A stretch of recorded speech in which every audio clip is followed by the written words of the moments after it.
Well, I know, I don't know if you listened to any of the county building, Kathy Moore, who's our director of public health, she is a wonderful lady. She's been working diligently. She's worked with the municipalities, Mercy Health, Spectrum. I mean, I don't know what else we can do as a county, but we have opened up so many avenues for people to get their vaccine shots. I guess that's the way that, you know, and she's working diligently with different areas. I think you can go to Myers, Rite Aid, anywhere to get it. So I don't know what we can do to incentivize more than what the state and federal government's doing.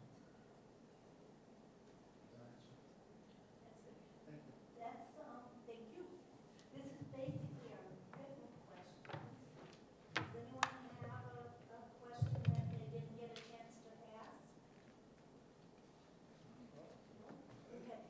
I just want to confirm, this Fruitland Township has got $650,000 to We'll be spend. getting half this year and That's half it. next year, correct? Unless you get some more from the township. Right, The county. what could happen with everything is that if a township, municipality, county, if they don't utilize all their funds or they don't want to, that money goes back into the pool and can get reallocated out around to the people that are going to use it. Potentially, could we get more? Yes. We're not going to get less unless we give it back. And you're going to do some kind of a survey of the people in Fruitland Township to find out where they think, or do you have an idea of what you want to already? I've already put it out on Fruitland Informed on Facebook, and I put it out on our e-news, and that probably has I guess a range of probably about close to 1,000, maybe 1,500 people, and I already have a sheet and a half worth of ideas.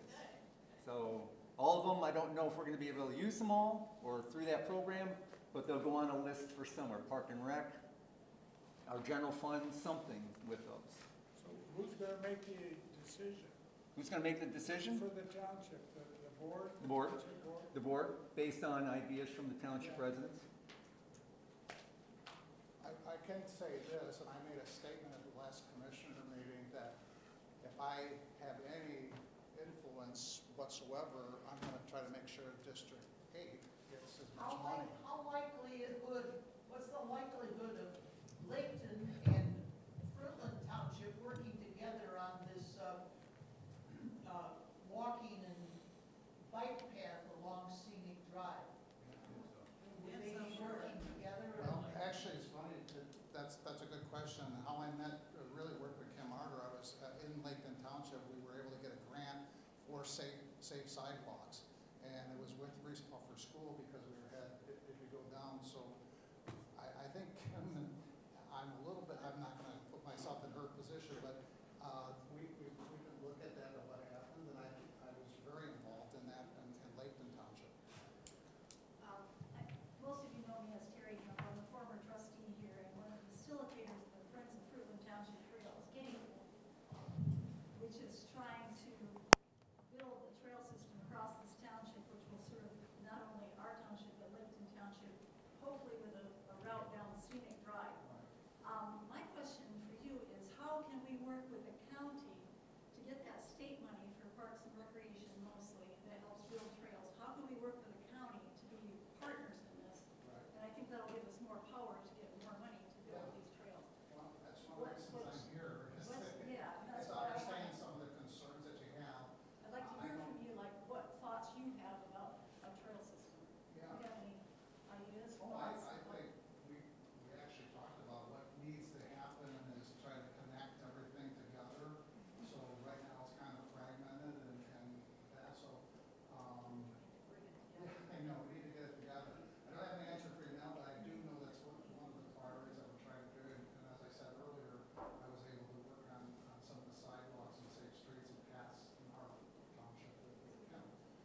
since the whole COVID epidemic and everything occurred, all right, everything that I've heard and everybody that I've talked to, especially landscape architects and people that do city planning, all right, the upswing, as soon as everybody was able to get outside and start actively working with family and going places, every park, every state park, every trail, all right, has seen an increase. National parks, everything is on an increase. So when you look at that, if you're not tuned into it, you can, the online things, Terry would probably know, all the trail groups. I don't know the names of them all, but they're all stating an increase.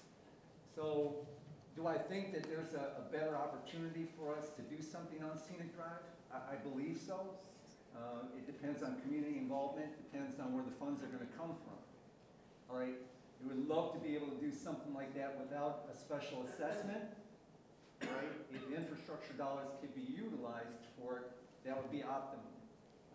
If you don't have complete involvement or okay from residents along Scenic Drive to put in a bike path, you have an option for shoulders on each side of the road. All right, that's an opportunity there too, but that means going through, taking out a few more trees along Scenic Drive, creating a different look. So you've got what side of the road does the bike path go on? Okay, and if the bike path is not effective, you don't get the signatures from all the residents, and you go to shoulders, okay, are the people willing to do away with a few more trees to look at the expansion or the width of the road? It's not just biking, but you're driving down Right. Scenic Drive I agree. and you're gonna Totally. hit somebody. Totally agree. All Totally right, agree. that's an issue, that's an aspect of it that's not taken consideration. That people are using Scenic Drive Correct. along, and eventually you're gonna see some tragedies. Good. And we ran in that, on Giles, as you can imagine, kids going up to Horton, to the park in Lolly, or going to school. And that was a huge concern, is because people were driving, especially when kids are starting to get central, middle school and elementary. We get, a lot of schools. Yeah. yes. Just to know, Jeff and I have been talking about a trail on Scenic Drive. Here's what you need though. 10 years ago, we did a survey and it was an absolute no from the residents.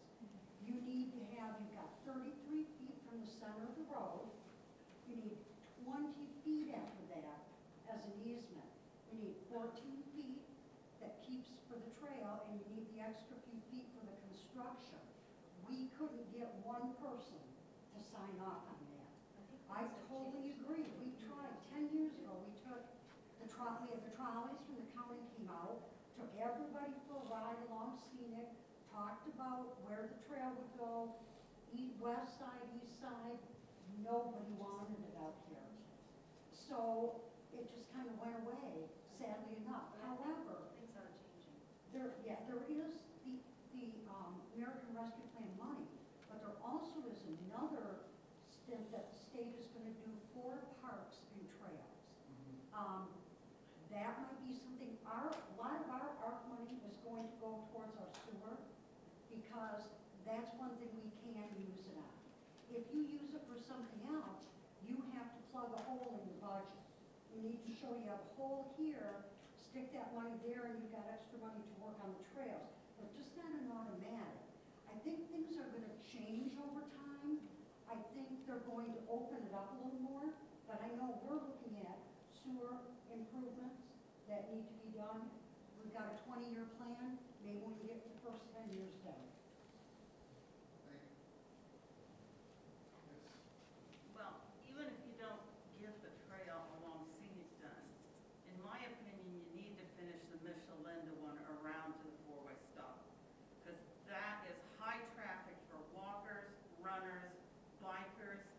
Michelinda has a wide, I don't know, shoulder, I guess you could call it, all the way along it. Then you get to that curve and it stops. And it's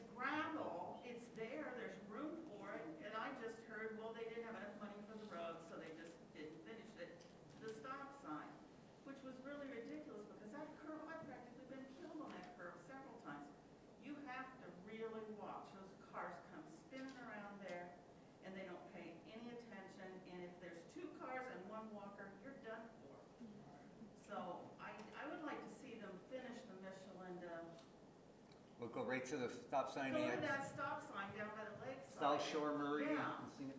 And so that curve, I mean, it's dangerous, it's really dangerous. I second that. How come we're not talking about South Shore Drive and all? That is even narrower, and we walk it every day, so we know. And you have these speeders that come through because no cops will come out here and catch them. And all the dips in the roads is very narrow, but that needs some kind of a path. It doesn't have to be 20 feet, it can be 3 if you save some. It can be a shoulder.